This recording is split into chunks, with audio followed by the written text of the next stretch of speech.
Hi, my name is Megan Millender, and this is the 12th video installment of Megan Millender Does the NHL. With the playoffs only about a month away now, every game feels like a big one. Sabres actually came out on top over the Rangers tonight, 2-1 in an overtime win. Coletta sealed the additional point for the Sabres, only halfway into overtime. Play looked about even throughout the whole game, except for in the second period when Buffalo's offense was dominating New York. I can honestly say that Buffalo looked better in the second period tonight than we've probably looked all season. I'm not sure if it's because of the acquisition of Raffi Torres, but he's definitely helping out a lot in the corners and out in front. Sabres did sustain a one-goal lead for a while until about a minute and a half left in the game, when the Rangers scored on a power play and to take it to overtime. Another team whose offense still looked strong tonight, but oddly enough couldn't deliver, would be New Jersey. Dinas Zubris looked great tonight, Ilya Kovalchuk looked great tonight, even Zach Parise looked pretty good, but their offense couldn't get anything going in order to come out on top.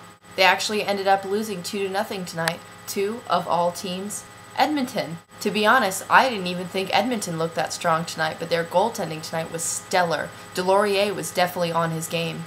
Since the trade deadline, I've actually been keeping my eyes peeled for an upset or two, but I had no idea that there'd be as many as I saw tonight. Though it didn't surprise me at all that the Sabres came out on top of the Rangers. That wouldn't necessarily be considered an upset, I don't think, even though the Sabres haven't been playing their best lately. One team that I definitely didn't expect to see upset would be Carolina, who's actually making a pretty strong push for the playoffs right now. They came out on top today over Atlanta 4-0. Now, Atlanta Thrashers did give up Ilya Kovalchuk, who was their #1 sniper, but they also gained Clark MacArthur, who's been doing a lot for the team since he joined.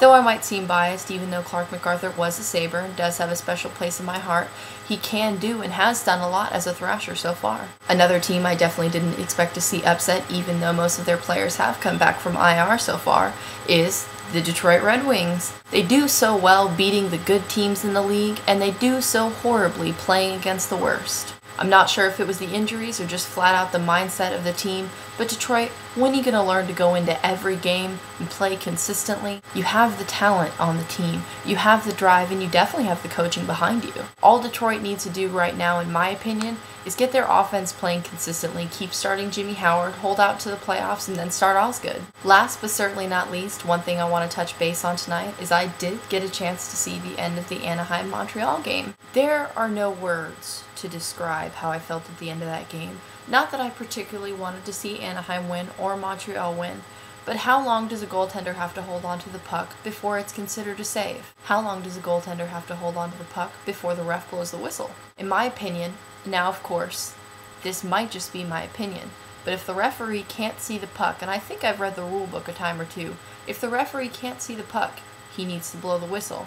If for some reason the ref is playing with his whistle or it falls off of his hand, there should be the rule of intent to blow the whistle.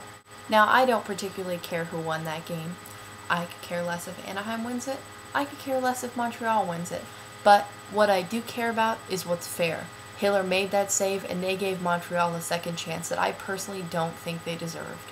Though growing up in Dallas, I did see my fair share of goals that teams didn't particularly deserve and weren't very fair either. But if I was to sit here and talk about the 1999 Stanley Cup Finals, we'd be here all night.